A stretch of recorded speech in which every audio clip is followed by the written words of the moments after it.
ஓம் சாய்ராம், ஜெய் சாய்ராம். என் அன்பு குழந்தையே, மிக்க மனக்கலக்கத்துடன் எதிர்பார்க்கக்கூடிய விஷயம் நமக்கு நன்மை செய்வதாக இருக்க வேண்டும்.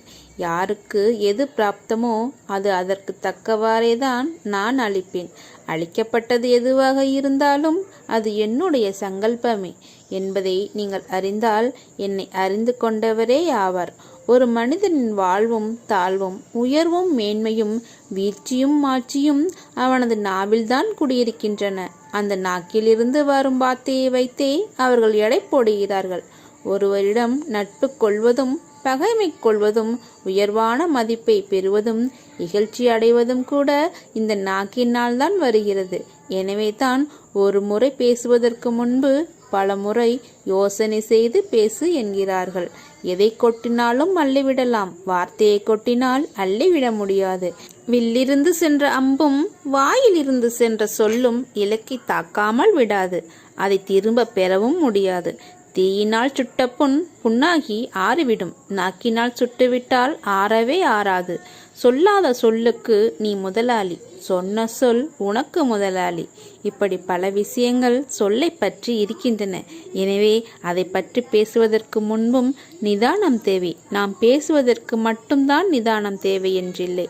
பிறர் பேசுவதையும் நிதானமாக கேட்டு அதிலிருந்து வருவதை நாம் கற்றுக்கொள்ள வேண்டும். உன் உழைப்பின் பலனை பிறர் அனுபவிக்கும் போது வருத்தப்படாதே.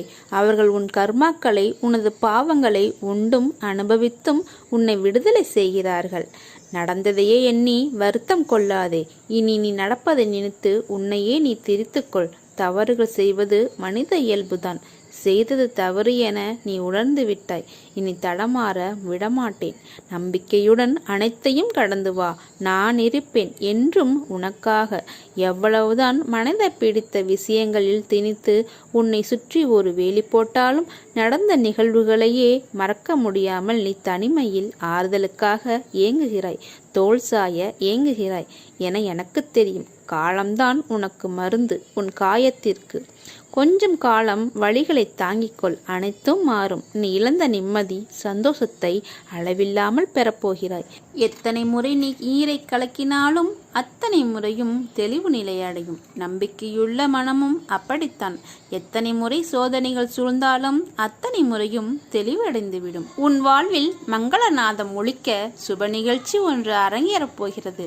வாழ்வின் இனிமை கூட உனக்கான வாழ்க்கை வாழப்போகிறாய். இனிமேல் உன் வாழ்வில் எல்லாம் நல்லதாகவே நடக்கும். ஓம் சாய்ராம், ஜெய் சாய்ராம்.